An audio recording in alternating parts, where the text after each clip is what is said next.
My hands are almost shaking too much to grasp the knob. Once I manage to get the front door open, I slam it behind me and collapse on the floor, gasping for breath. I turn and reach to click the lock. A pink sticky note on the door catches my eye.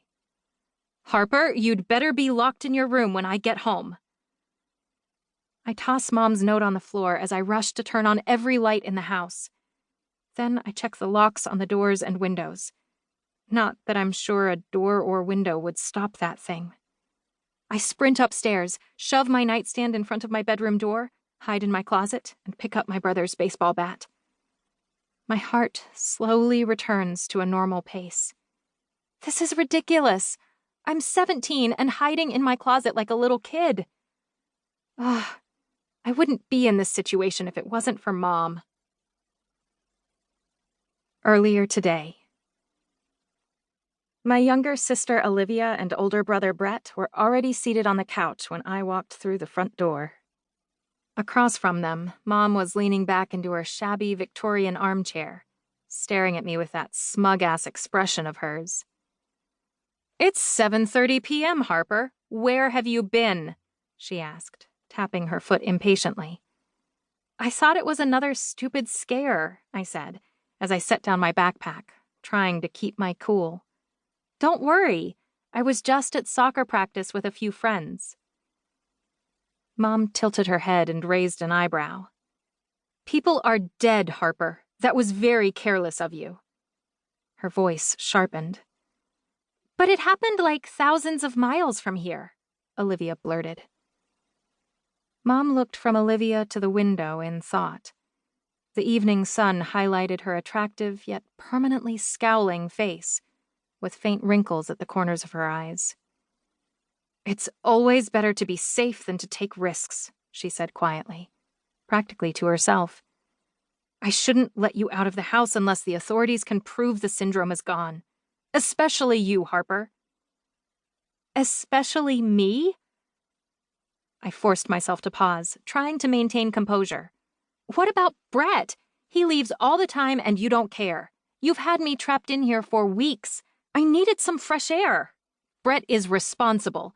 When he left the house this morning, he was going to his job, not to play soccer with his friends." "Yeah, but—" She put up her hand. "And you're hanging out with those girls when you play soccer. Those reckless, irresponsible girls." "So which part are you really upset about then? The girls or the soccer?" "Both." "Does this mean you're going to keep us locked up like last time?"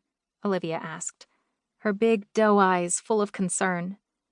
She swept her dark hair away from her face, exposing the slightly awkward 13-year-old features that she hadn't grown into yet.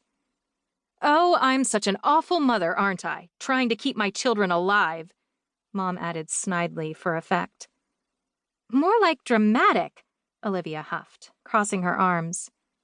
"Preach, Olivia." I looked to Brett for support, but he said nothing and kept his head down. Typical. "Do you know how they diagnose the RSE sleeping syndrome?" Mom asked. "They can't confirm it until you're dead. Then they slice into your brain and find it full of tiny holes. There's no cure for it because the scientists don't know what it is. Does that sound like something you want to catch while playing soccer with your friends, Harper? Or hanging out at the mall, Olivia?" My stomach lurched with annoyance. "You're blowing the situation way, way out of proportion again. The breakout happened on the other side of the freaking country. There are no cases here. Do you realize how crazy controlling—" I snapped my mouth shut, but it had already slipped. Olivia and Brett shrank into the couch. Mom stood with enough force to make her chair slide back. To reinforce her point, she stalked closer to me and stopped when we were nearly eye to eye. "Nobody leaves or comes into this house unless I say so. Especially you, Harper. Is that clear?" Her breath beat hot on my face. To keep listening to this audiobook, I've left you a link in the description so you can do it, at no cost thanks to Audible's 30-day free trial.